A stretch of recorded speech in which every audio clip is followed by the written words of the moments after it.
What's up residents, Alistair here. Now I'm super hyped for Godzilla vs Kong, and I'm only getting more hyped as we begin to hear more bleeding out about the production, such as these production photos that Jacob went over the other day, the rumoured runtime and the supposed audience reactions, which have been extremely positive.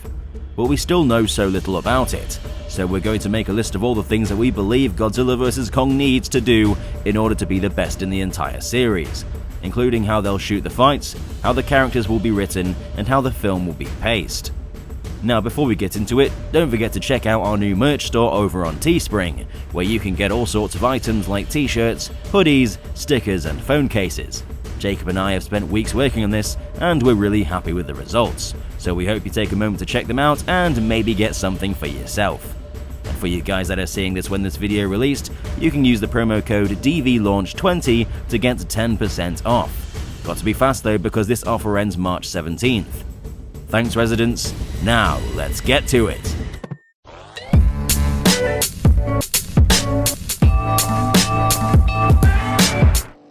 Each of the films in the Monsterverse has something unique to offer, with the first film offering a tense and realistic take on the original Gojira, directed by Gareth Edwards, followed by Kong Skull Island, directed by Jordan Vogt-Roberts, that gave us a homage to iconic Vietnam films like Apocalypse Now and combined it with classic monster movies from the 70s. And the most recent film, Godzilla King of the Monsters, that was directed by Mike Dougherty, acts as a love letter to classic Shoho Godzilla films. Some of the films have been critically acclaimed, others haven't done so well at the box office. Some love Godzilla, but also hate King of the Monsters. Some believe that Skull Island is the best, some think it's the worst. But what I love is that each director's vision shines through, as Warner Bros. Chose true fans of the franchise to carry the mantle. So you might be thinking, what's next? Well, the next film in the series is Godzilla vs Kong, directed by Adam Wingard. So what does the film need to do to find its audience across the fandom and across the general movie-going audience, in order to be the best film possible and avoid losing money at the box office? Now keep in mind I'll be doing a little bit of criticizing here towards some of the films in the series, but that doesn't mean I don't absolutely love them, it just means I think there's room for improvement. Now I'm going to start with what I think is the most important aspect, and the one that's been the most heavily criticized. Now this is arguably one of the biggest contributors to a film getting bad ratings from critics, since they listen out for well-written screenplays. This means they'll listen out for inconsistencies, plot holes, good or bad characterization, exposition, and well-flowing and natural dialogue, all aspects that contribute to the film's quality. Now this is something that critics look out for, not so much the fans, which is why King of the Monsters is loved across a wide region of the Godzilla community, since something like screenwriting isn't necessarily top priority. But for Godzilla vs Kong to be successful, it needs to have a good script. It needs to be well paced, have conflict, have a strong hook, and have good characters. And we'll get to the characters shortly, because the characters in the Monsterverse have been fairly hit or miss. And this time around, the screenplay is written by Eric Pearson, famous for Thor Ragnarok and the upcoming Black Widow film, as well as Max Bornstein, who has been a writer throughout the Monsterverse series. In 2014, there really wasn't a human villain, since the antagonist was more of an idea, that being the unnecessary use of nuclear weapons, which was a homage to the 1954 original. In Skull Island we had Packard, that became madly obsessed with killing Kong, and in King of the Monsters we had Dr. Emma Russell, who sought justice for the death of her son by making it the start of a new era of the Titans. Now we don't know who the antagonist of Godzilla vs Kong is just yet, but they need to avoid having such a central part of the film be boring or have motivations that the audience can't understand, because a giant portion of the film's conflict will be devoted to the antagonist. The antagonist also needs to have clear and valid reason to do the things they do. In King of the Monsters, the reasoning for Dr. Emma Russell's diabolical plan is both vague and doesn't make much sense, and because of this, critics bash the film for nonsensical screenwriting. But the way this film goes about getting these things released is insane. And whilst her motivations are deeper than the critics gave it credit for, her reasoning is glazed over in a pretty big exposition dump that was done in a rather boring and unimaginative way. Exposition dumps like these grind the film to a halt and are just outright boring to watch. When screenwriting is done right, we learn about character motivations without needing them to simply tell the audience everything you need to know. There are rumours that have arisen from leaks about this next antagonist, which many have speculated to be Mechagodzilla. Now this might seem out of place based on the first two films, but following the events of King of the Monsters, mankind will have advanced their technology to accommodate for the massive incline in roaming titans, although the writers still have to suspend our disbeliefs enough to the point that we can just accept it as a part of the universe. In my opinion, Mechagodzilla Generation 1 should be a barely functioning piece of machinery, smoke coming from the joints, loud and slow, acting more like a portable missile launcher than something that can fight Godzilla in hand-to-hand combat. The themes of the Monsterverse centers around nature's dominance over mankind, so humanity should never be able to hold its own against the Titans, especially Godzilla. I speculate that Mechagodzilla will be hyped up in the first half of the film as mankind's best weapon against the Titans, but gets destroyed effortlessly by Godzilla, and with the salvaged leftover parts, Mecha King Ghidorah is created by the bioterrorist organization. Though that's just a guess. What do you think will happen with Mechagodzilla? We will be seeing Millie Bobby Brown and Kyle Chandler's characters return for Godzilla vs. Kong, and whilst not bad, they could be improved upon and fleshed out, with Madison Russell and Mark Russell left in a complicated situation, having to recover from a very traumatic disaster and having to get along when Madison had spent years separated from her father. It could lead to a more interesting dynamic and more deep character development. I think an interesting inclusion that could be made is by having the humans actually fail at something and recognizing that sometimes the situation is out of their hands. They are dealing with godlike monsters at the end of the day.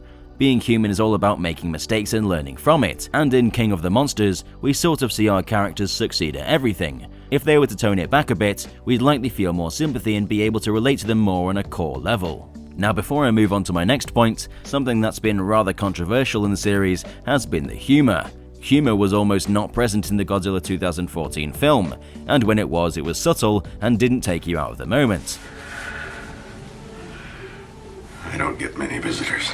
In both Skull Island and King of the Monsters, there's various moments where the characters stop to tell a joke, sometimes in very serious scenes, and it takes away from the atmosphere. I call them skull crawlers. Why? Because it sounds neat.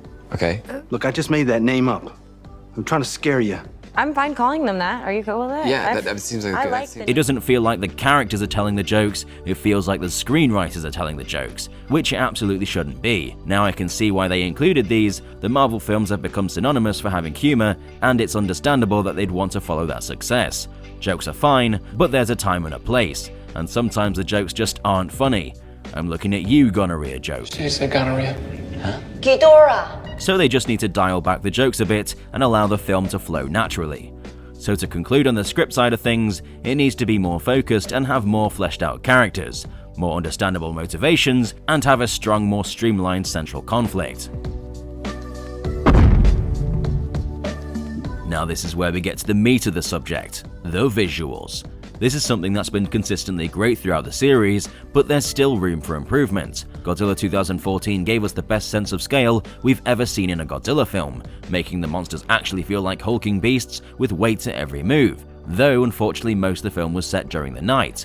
Kong Skull Island gave us some of the best fights, shot in all its glory in the daytime, and King of the Monsters gave us loud and bombastic action, yet with more somber and majestic moments scattered throughout. The biggest complaint across fans is that the fight scenes, for the most part, take place during the night. The reason for this is to hide any visual effect problems, since it's much harder to get VFX right for scenes set during the day. This is why the T-Rex breakout from Jurassic Park still looks good to this very day, nearly 30 years after its original release. Though this isn't the only reason, since atmosphere and tension can depend on what you're meant to feel during that moment in the film. Dark, gloomy and stormy nights in film are normally designed that way to fit into scenes that represent the internal conflict going on within the characters. In King of the Monsters, it represented the chaos that was unfolding around it. It's no accident that the storm ended when he defeated Ghidorah, showcasing how the dust has settled and the conflict within the characters has ended. Though for King of the Monsters, in some cases, they hid the VFX a bit too much. In some parts of the film, it's almost impossible to see the monsters. I'm not saying I think the film should be set entirely during the daytime, since the time of day has a huge impact on the tone of the film. I'm saying it should have more clear shots of the monsters, which at the end of the day, is what we're all here to see. Combined with this is the way the cinematography is shot. I enjoy the back and forth between the humans and the monsters because it allows the audience to get a sense of the scale, but in some cases this goes too far. 2014 did this strategically, but in King of the Monsters, it felt like they cut away simply because that's what the previous film did. Example, what was the point of this shot? It just feels like someone's putting their hands over your eyes. They need to avoid doing this so much, and just let the audience bask in the action as it unfolds, in big wide shots showcasing the destruction. Like this, for example.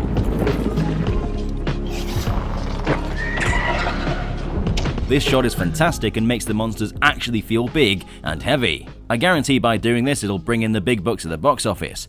People want to be able to remember the action set pieces and tell people about them, but they can't do that if the scenes are constantly interrupted by unnecessary side characters. So let the audience have at least one fight where the humans don't interrupt, perhaps on a remote area on Skull Island. Now, talking about visuals outside of the effect department would have to be the way the destruction is presented.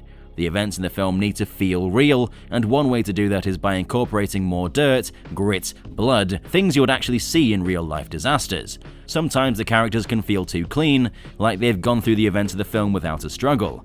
A little more blood and dirt would go far in making the characters' fight feel real. But in terms of grounding the film in its visuals, having recognizable iconography can go far. The military is something we can recognize based on our own history, the media, and countless films. It allows the film to create a set of rules for the events that will unfold. If even mankind's strongest weapons can't defeat a monster, we know it's powerful. This relation from real to unreal is what makes the film feel grounded. So even though there may be a Mechagodzilla in the film, if the military has a strong role, as they would for any cataclysm, then the film will feel more lifelike.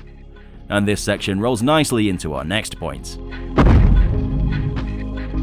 Godzilla and Kong need to be written as characters with unique personalities, something that 2014 King of the Monsters and Skull Island did pretty well, although I'd say that Godzilla in King of the Monsters was on the verge of being too intelligent, recognizing the humans and their intentions, which is normally a character trait reserved for Kong. Though I understand that it was so the humans could fight alongside Godzilla, which acted as a homage to the classics. Though they need to strike a line between the two and make sure that each of the monsters are unique and that their characterizations don't overlap. And in regards to the victor of the fight, whether it's Godzilla that wins or Kong that wins, the loser needs to have a respectful defeat. Both monsters have huge fan bases that will be pissed when the film releases and it turns out their favorite monster is lost. So the film needs to respect the monster that's defeated so that even whilst they aren't the victor, they still feel like their icon wasn't slapped across the face by the writing team. This way, half the audience will speak highly of the film without a negative, bitter taste in their mouth. That's even if either of them lose and not a certain other monster. Music is an easy one. Do more of that. There's a big chance that Bear McCreary will not be returning for Godzilla vs. Kong to allow another artist to have a go at demonstrating their talent by contributing to the series. But I hope they take notes from what King of the Monsters does right, and that's the action music. It's phenomenal. Mostly inspired by works from Akira Ifukube, classic tracks from the original Toho Godzilla films. It gave audiences a bombastic and explosive score that added so much to the chaos of the scenes, modernizing them, but standing out from the array of repetitive action music we get these days. One thing I'll add though is that the tense music from Alexander Desplat's score for 2014 is perfect. Using traditional Japanese instruments in his orchestra, it gave a truly authentic feeling to the film that I hope can be carried over into Godzilla vs. Kong. Legendary has heard fans loud and clear that we love the King of the Monsters music, but a combination of the best of Bear McCreary and Desplat's library would lead to one of the best scores in Godzilla history, and I hope it's something the filmmakers have recognized. The film needs to have a variety of dynamic locations for the scenes to be set in. Godzilla King of the Monsters had one too many scenes set inside a room as the main characters gave exposition about the current state of the story, and it got very tiring. Why couldn't we have learned about Ghidorah's origin through cave paintings? Something that would have been more ominous, atmospheric, whilst giving the same information. Instead, we got people telling us about it in a meeting. Godzilla 2014 and Kong Skull Island made sure the characters were moving at a very deliberate pace, and the events that unfolded around them told the story, not the other way around, with a more coherent plot, something I hope Godzilla vs. Kong team has taken into consideration. Lastly, the film needs a strong and focused marketing campaign. Godzilla 2014 and Skull Island had an easy-to-follow campaign that demonstrated the tone of the film accurately, and by holding a lot back from the trailers, they left a sense of intrigue for the audience, which made them want to watch the film. Godzilla King of the Monsters has one of the best trailers of all time in my opinion. Beautiful, majestic, and shows that action will happen whilst holding a lot back. This trailer still brings a tear to my eye in all honesty. Then they kept coming, trailer after trailer, showing more and more. And then there was all the attempts at trying to make a viral trailer. And then there was whatever this was. And then there was what seemed like hundreds of TV spots. It ended up as a mess, and the lack of focus led to a potential decline in box office revenue. Though I'll give credit when credit is due, it was necessary considering the incredibly busy season it was in. Godzilla vs. Kong just needs to present the basic plot, show some cool scenes, without revealing any twists and turns that people wouldn't want to be surprised with until the film's released. Batman v Superman is probably the biggest offender, but King of the Monsters isn't too far behind, showing the move that Godzilla uses to take down Ghidorah in the trailers. In terms of viral marketing, I almost guarantee they'll push a hashtag Team Godzilla and hashtag Team Kong campaign as a way to spread the news that the film will be coming out to a more general audience. This is a pretty healthy strategy, and when combined with maybe a handful of unique TV spots showcasing Kong with the hashtag for Team Kong as well as Godzilla with the hashtag for Team Godzilla, you have a goldmine of opportunity. Now I expect the film to also do something big like previous entries in the Monsterverse, but this really needs to wow people. Not sure if people realized, but Legendary projected pictures of Godzilla onto the Burj Khalifa. This fact might have slipped over everyone's heads because of the countless other things the marketing team were doing to scramble to the trending page to outdo the competition. At the end of the day, they just need to keep it simple, show us something cool, but don't show too much. In conclusion, there's a lot that Legendary needs to do in order for Godzilla vs. Kong to be truly great, but as long as the studio has taken these points into consideration, the film can really be a success. It needs to have a strong screenplay and coherent story, with relatable characters that go through struggles and tough times. Their actions need to make sense in the grand scheme of things. It needs to have humor, but none that detract from the tone the film's trying to create. The visuals need to show more of what the audience came to the theaters to see, monsters in all their glory, with fights in big wide shots, not always shrouded behind snow, fog or rain. The film needs to be more than people just standing in a room and talking about the story. They need to show us what's happening, not simply tell us. It needs to be grittier, whilst not straying from the roots of what made Godzilla such an icon. And the marketing needs to be solid, straightforward and consistent, to not spoil the film by showing the best parts in the trailers and TV spots. I really hope Godzilla vs. Kong surprises everyone this holiday season and becomes the top film in the franchise. Considering that we're seeing two of the biggest names in kaiju history, this may very well become the highest grossing monster movie of all time. But we'll just have to wait to see what Legendary delivers. Either way, I'm excited as hell.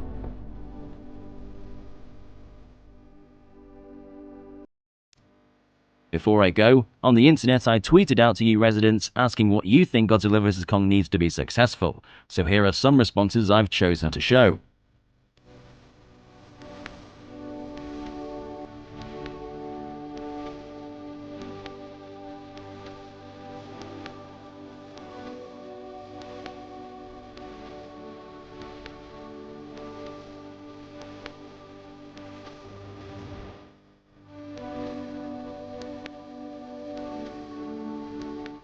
If you want to join the conversation, then follow us on Twitter at DangervilleTeam. Links, as always, will be in the description. I hope you enjoyed this little look into what I believe Godzilla vs. Kong needs in order to be successful.